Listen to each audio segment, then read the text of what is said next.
Shalom,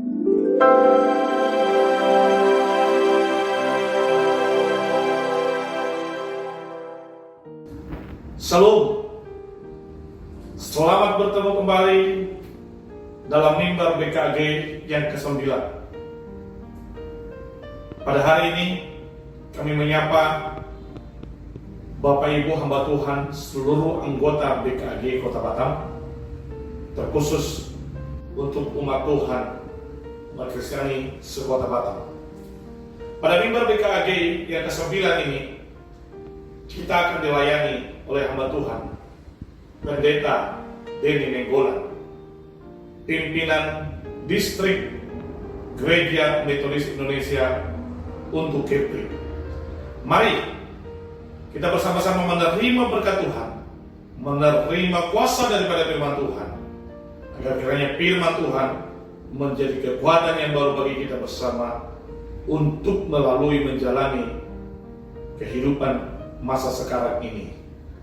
Mari kita bersama-sama kita sambut firman Tuhan di dalam nama Tuhan Yesus Kristus. Haleluya. Amin. Shalom Bapak Ibu, saudara-saudari yang terkasih dalam nama Tuhan kita Yesus Kristus. Kali ini saya akan menyampaikan renungan saya yang saya ambil dari Markus pasal 11 ayat yang ke-12 sampai dengan ke-19. Dalam ayat ini kita melihat ada tertulis, keesokan harinya sesudah Yesus dan ke-12 muridnya meninggalkan Betania, Yesus merasa lapar, dan dari jauh ia melihat pohon ara yang sudah berdaun. Ia mendekatinya untuk melihat kalau ia mendapat apa-apa pada pohon itu. Tetapi waktu ia tiba di situ, ia tidak mendapat apa-apa selain daun-daun saja, sebab memang bukan musim buah ara. Maka katanya kepada pohon itu, jangan lagi seorang pun makan buahmu selama-lamanya. Dan murid-muridnya pun mendengarnya. Lalu tibalah Yesus dan murid-muridnya di Yerusalem. Sesudah Yesus masuk ke bait Allah, mulailah ia mengusir orang-orang yang berjual beli di halaman bait Allah. Meja-meja penukar uang dan bangku-bangku pedagang merpati dibalikkannya, dan ia tidak memperbolehkan orang-orang membawa barang-barang melintasi halaman bait Allah. Lalu ia mengajar mereka, katanya, bukankah ada tertulis, rumahku akan disebut rumah doa bagi segala bangsa? Tetapi kamu ini telah menjadikannya sarang penyamun. Imam-imam kepala dan ahli-ahli Taurat mendengar tentang peristiwa itu, dan mereka berusaha untuk membinasakan dia, sebab mereka takut kepadanya. Melihat seluruh orang banyak takjub akan pengajarannya. Menjelang malam, mereka keluar lagi dari kota. Mari kita berdoa sebelum kita merenungkan firman Tuhan ini. Berbicara Engkau Tuhan, nyatakan kuasa, puaskan hati kami dengan kebenaran, dan biarkan Roh Kudus menolong kami untuk mencerna, untuk mengerti, dan untuk menjadikan firman Tuhan sebagai landasan di dalam kami melayani, di dalam kami melakukan apa yang Tuhan mau dalam hidup kami. Terima kasih Tuhan Yesus hadir dan nyatakan kuasa serta kemuliaan. Dalam nama Yesus Kristus kami sudah berdoa mengucap syukur. Amin. Bapak Ibu, saudara-saudara yang terkasih, ada dua hal yang kita bisa lihat di dalam nats yang barusan kita baca. Ya, pada bagian pertama kita melihat bagaimana Yesus marah. Yesus mengutuk pohon ara yang tidak menghasilkan buah, yang dapat menjadi makanan bagi Yesus yang pada saat itu dalam kondisi yang lapar. Mungkin ada di antara kita yang bertanya, mengapa Yesus mengutuk pohon ara tersebut? Padahal jelas sekali dalam Alkitab dikatakan bahwa pada saat itu belum musimnya buah ara. Kita tahu buah ara ini biasa mulai menunjukkan kondisi berbuah itu ketika musim semi tiba. Dan biasanya kalau kita melihat keunikan dari pohon ara ini, sebelum buah muncul, ada sejenis bonggol yang muncul terlebih dahulu bersamaan dengan tumbuhnya daun-daun, munculnya daun-daun, dan bonggol ini hampir sama dengan buah ara, tapi bukan buahnya. Dan biasanya penduduk sekitar memakan bonggol itu ketika mereka lapar, ketika mereka sedang dalam perjalanan dan menemukan pohon ara, dan mereka lapar, mereka bisa memakannya. Jadi bonggol seperti buah akan muncul pertama bersama dengan daun-daun yang semakin hari semakin menghijau. Lalu kemudian ketika buah mulai muncul, bonggol ini akan jatuh ke tanah layu. Nah, jadi ketika Yesus dan rombongannya berjalan, mereka melihat ada di kejauhan pohon ara yang sudah berdaun lebat. Tentu saja mereka berpikir, ini pasti ada sesuatu yang bisa dimakan. Walaupun belum musim buah ara, tapi pohon ara yang berbuah akan didahului dengan munculnya bonggol-bonggol tersebut. Dan bonggol-bonggol yang menyerupai buah tersebut itu juga yang dapat dimakan dan cukup untuk mengenyangkan mereka. Suatu pohon ara ditandai apakah dia mandul atau tidak dari munculnya bonggol-bonggol tersebut. Kalau daun muncul bersama dengan bonggol di musim semi, berarti pohon ara itu akan menghasilkan buah. Tetapi kalau hanya daun yang muncul, tidak ada bonggol tersebut yang tumbuh, maka sudah bisa dipastikan pohon ara itu tidak akan menghasilkan buah. Dan Yesus mendekat. Yesus berusaha mencari apakah ada yang bisa dimakan, apakah ada bonggol yang menyerupai buah yang bisa dia makan. Ternyata satu pun tidak ada. Yang dia lihat hanya daun-daun yang berwarna hijau yang begitu lebat. Oleh karena itu, Bapak Ibu yang terkasih, Yesus kemudian kita lihat mengutuk pohon ara tersebut. Karena dia tahu pohon ini tidak menghasilkan buah. Karena tidak ada muncul bonggol-bonggol bersama dengan daun-daunan sebelum buah yang sebenarnya muncul. Kejadian yang kedua yang kita lihat adalah ketika Yesus sampai di Bait Allah. Dan dia menemukan Bait Allah di Yerusalem telah disalahgunakan. Orang-orang yang seharusnya melayani orang-orang penyembah-penyembah yang datang ke rumah ibadah, ke Bait Allah untuk merayakan Passover di Yerusalem, mereka bukannya melayani orang-orang tersebut, tapi mereka malah mengambil keuntungan atas orang-orang yang mencari Allah, orang-orang yang akan beribadah kepada Allah. Kita tahu pada zaman itu ada dua hal yang sangat penting untuk dipunyai oleh orang-orang yang ingin beribadah. Kita tahu mereka datang dari berbagai tempat, dari berbagai penjuru untuk beribadah di Yerusalem. Ada dua hal yang harus dibawa, dimiliki oleh setiap orang yang ingin beribadah. Yang pertama adalah hewan korban. Dan yang kedua adalah mata uang koin yang berlaku di Bait Allah. Dan inilah yang dipakai oleh orang-orang yang seharusnya melayani para penyembah-penyembah yang datang dari berbagai tempat untuk mengeruk keuntungan. Memanfaatkan para penyembah-penyembah yang dengan tulus datang untuk menyembah Allah, demi untuk mendapatkan keuntungan sebanyak-banyaknya dari mereka. Sehingga Yesus menyebut bait Allah telah disalahgunakan, bait Allah telah menjadi sarang penyamun. Kembali kita bertanya, mengapa?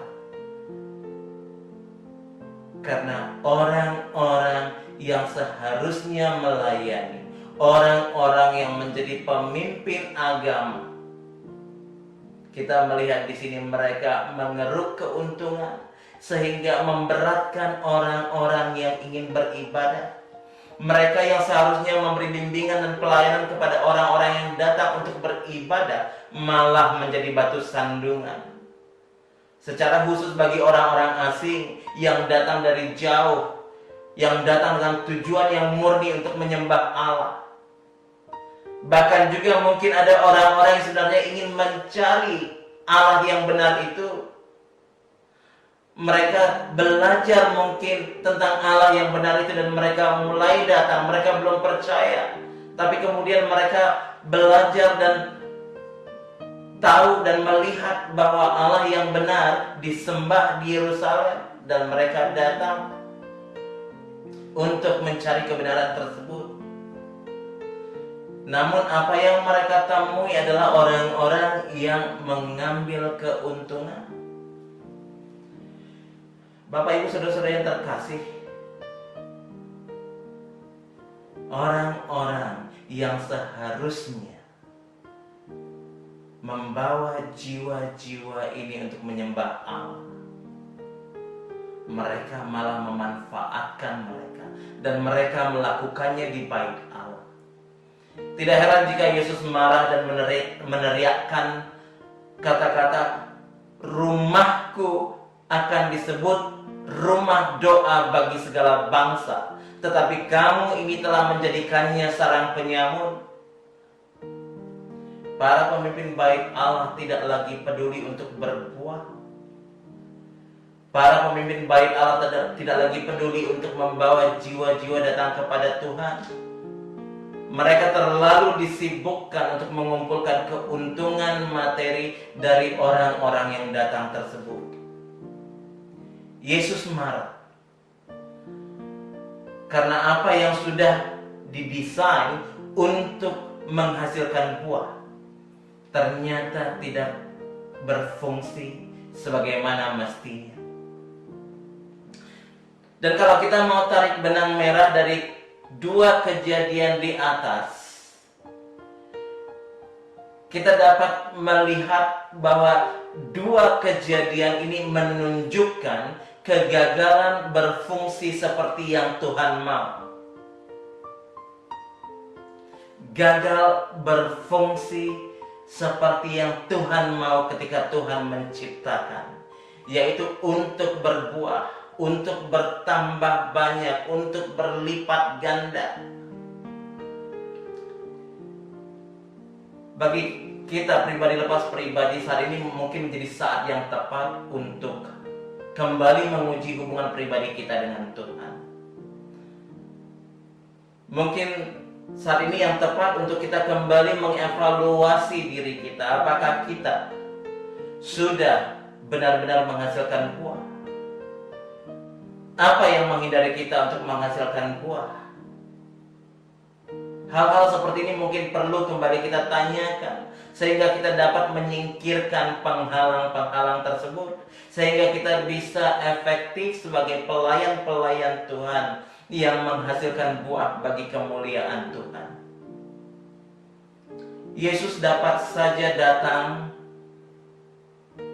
dan menemukan kita tidak ubahnya seperti pohon ara yang mandu. Yesus dapat saja datang kapan saja dan menemukan kita tidak ubahnya seperti pemimpin-pemimpin bait Allah yang menyalahgunakan bait Allah.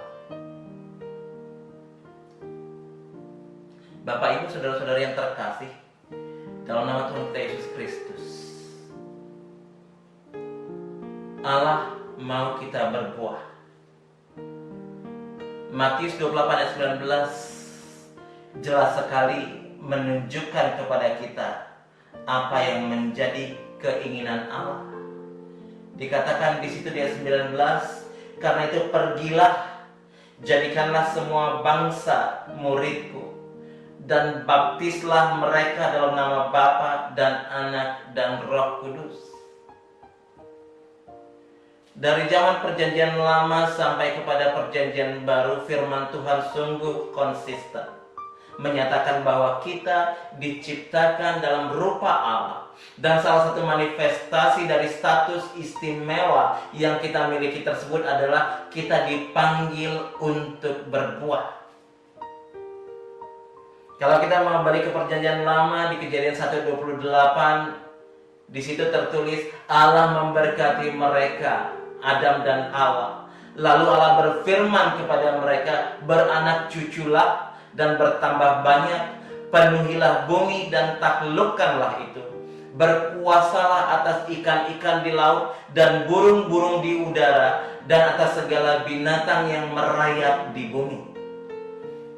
Di sini kita melihat Allah memberikan instruksi kepada Adam dan Hawa untuk berbuah, beranak cucu, dan bertambah banyak. Di dalam Matius 28:19, Yesus memberikan amanat kepada murid-muridnya untuk pergi, untuk membaptis, dan untuk menjadikan murid. Dengan kata lain, untuk berbuah dan bertambah banyak, sehingga semakin banyak orang-orang datang dan percaya kepada Yesus. Yesus mau kita berbuah. Dan dalam renungan saya ini saya hanya fokuskan, kita bisa bicara macam-macam tentang buah-buah rohani, tapi dalam renungan saya kali ini saya hanya fokuskan kepada berbuah. Berarti melalui kehidupan kita bisa membawa jiwa-jiwa datang kepada Kristus, sehingga mereka juga bisa menjadi murid Kristus.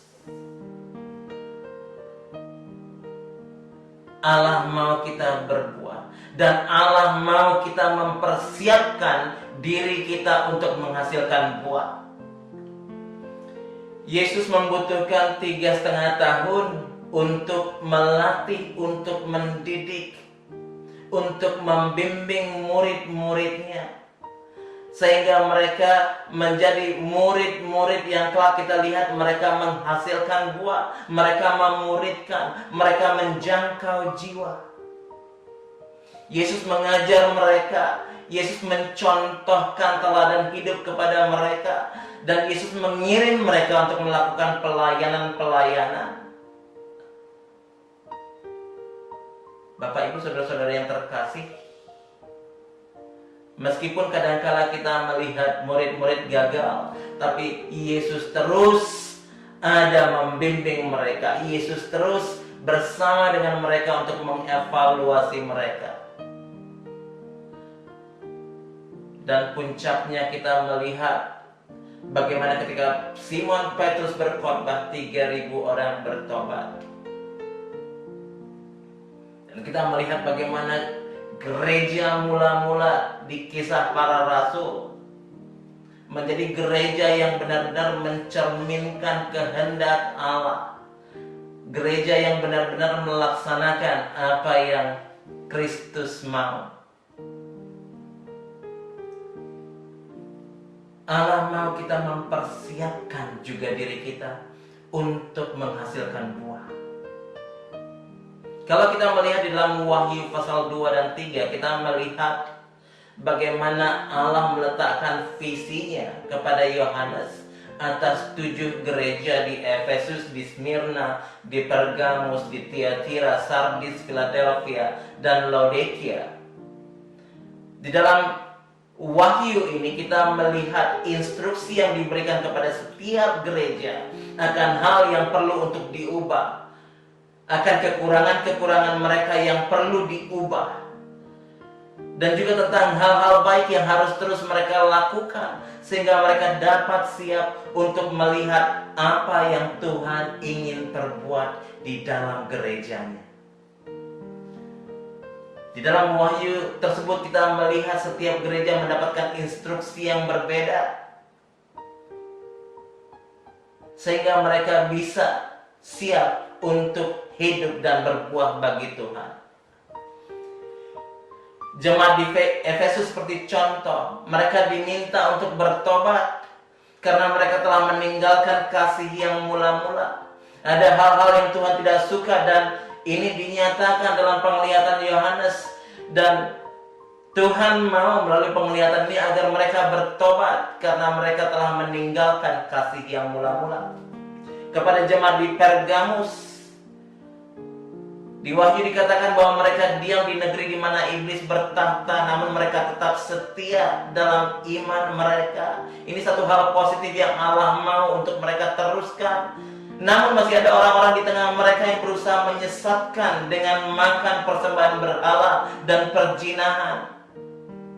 Dan oleh karena itu Allah mau mereka bertobat dari hal-hal tersebut. Allah mau mereka bertobat dari setiap hal yang tidak baik yang masih mereka pelihara, yang masih mereka pegang.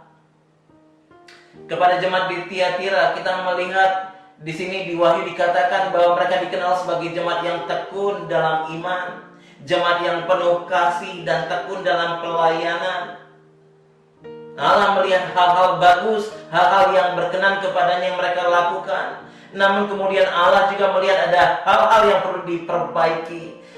Firman Tuhan di Wahyu mengatakan, namun mereka bertoleransi dengan Isabel, nabi palsu yang menyesatkan pada perzinahan dan persembahan berhala. Ada kelemahan-kelemahan yang harus segera disingkirkan, di-stop, dihilangkan.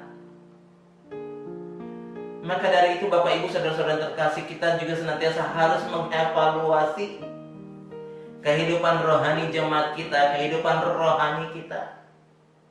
Allah melihat setiap hal yang ada dalam kehidupan kita, baik itu hal yang berkenan, baik itu hal yang menyenangkan Dia, tapi juga hal-hal yang tidak berkenan Dia mau kita buang, Dia mau kita hentikan, Dia mau kita stop untuk melakukannya. Sebelum seorang dokter merencanakan pengobatan terhadap pasien, Bapak Ibu yang terkasih, yang pertama sekali dia lakukan adalah mengobservasi, mengevaluasi. Apa penyakit yang sesungguhnya? Apa akar dari penyakitnya? Baru setelah dia menemukan, dia menyusun rencana untuk pengobatannya. Dan untuk dapat siap berbuah bagi Kristus, kita juga harus bisa tahu kekuatan kita dan kelemahan kita secara rohani. Kita juga harus mengobservasi dan mengevaluasi, sehingga kita dapat menyusun rencana-rencana yang kita lakukan, strategi yang kita lakukan untuk berbuah bagi Kristus. Allah mau kita berbuah. Sering sekali yang menghalangi kita untuk berbuah adalah bahwa kita sering lupa bahwa kita sebenarnya adalah orang-orang yang harus menjadi pelaku firman.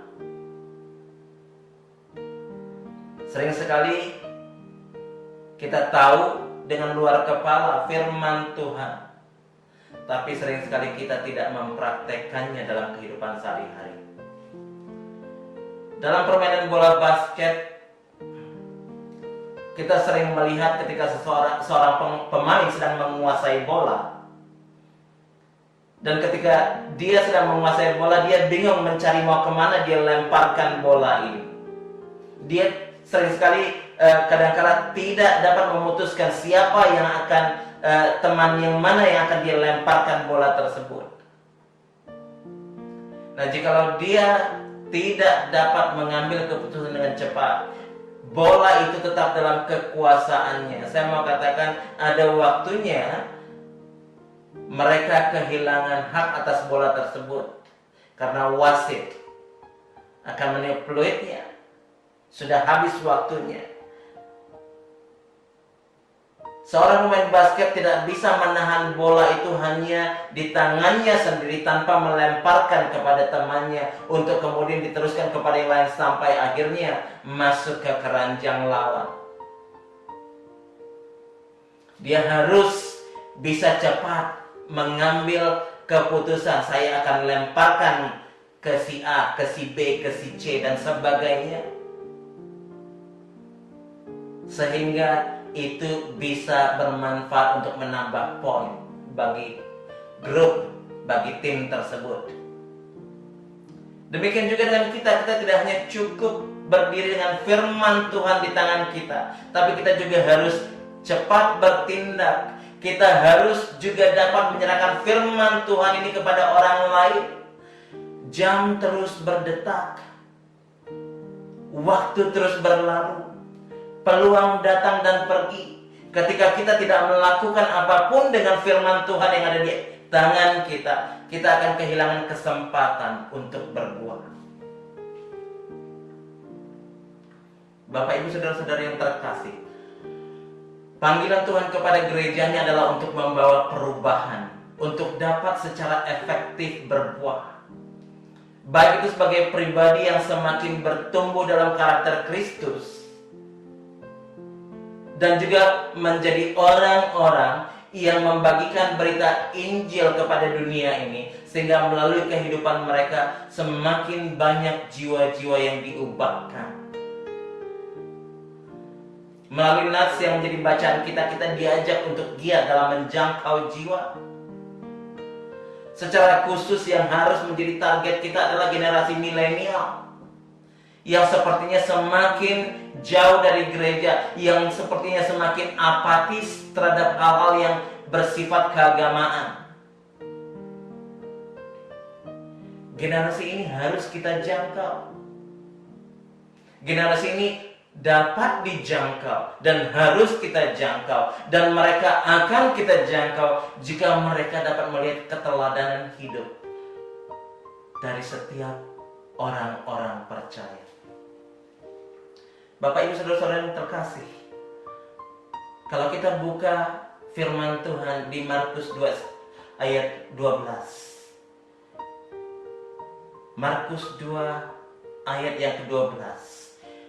Markus 2 ayat 1-12 ini berbicara tentang bagaimana Yesus menyembuhkan orang lumpuh yang diturunkan dari atap.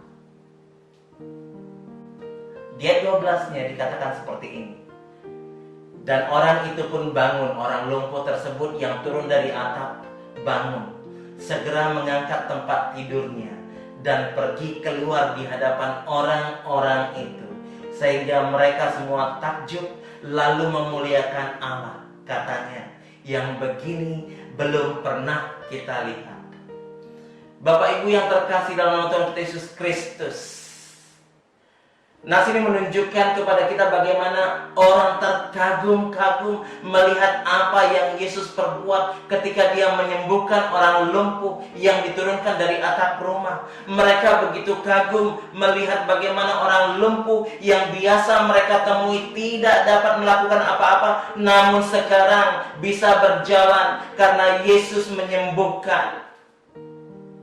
Dan kita melihat bagaimana respon orang-orang tersebut. Mereka mengatakan, yang begini ini belum pernah kita lihat.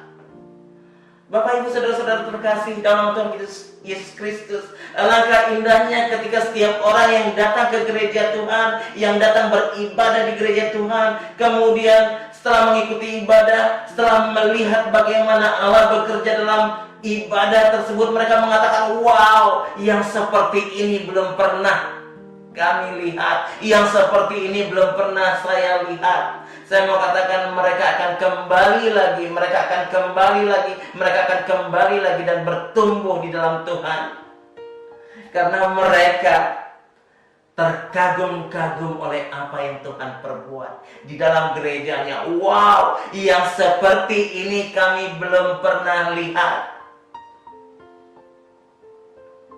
Bapak, Ibu, saudara-saudara yang terkasih, gereja Tuhan saat ini harus mencari wow faktor. Apa yang akan membuat orang-orang terkagum melihat Allah dan karyanya dalam gereja kita, sehingga orang-orang ketika mereka datang hadir beribadah, mereka mengatakan, wow, yang seperti ini belum pernah kita lihat. Jikalau itu yang mereka alami, Bapak, Ibu, saudara-saudara yang terkasih dalam nama Tuhan kita Yesus Kristus, percayalah, mereka akan tinggal, mereka akan belajar, mereka akan bertumbuh, dan mereka akan menjadi murid yang akan memuridkan. Ini tugas kita, ini panggilan kita, ini yang Allah mau dari kita, dan ini yang menyenangkan Allah. Mari Bapak Ibu yang terkasih, kita cari apa yang membuat orang kagum kepada karya Allah dalam gerejanya, dan kita bawa mereka untuk melihat, sehingga mereka bisa mengatakan, tadinya aku percaya karena apa yang aku dengar, sekarang aku percaya karena aku sendiri mengalaminya. Biarkan setiap orang-orang yang Tuhan percayakan untuk ada di jemaat kita, mereka menjadi orang-orang yang mengalami kuasa Tuhan, kemuliaan Tuhan melalui pelayanan kita hamba-hambanya. Tuhan Yesus memberkati. Mari kita berdoa. Tuhan Yesus, terima kasih untuk firman yang sudah Engkau nyatakan. Terima kasih untuk kebenaran-Mu yang Tuhan sudah nyatakan. Biarkan Tuhan kami hamba-hamba-Mu bisa menjadi pelayan Tuhan yang berbuah dalam kehidupan kami. Biarkan Roh Kudus Engkau terus mengurapi kami, Engkau terus pakai kami, sehingga kehidupan kami benar-benar memancarkan kemuliaan Kristus di tengah-tengah jemaat yang kami layani, di tengah-tengah orang-orang yang sedang mencari kebenaran, di tengah-tengah orang-orang yang masih hidup dalam kegelapan.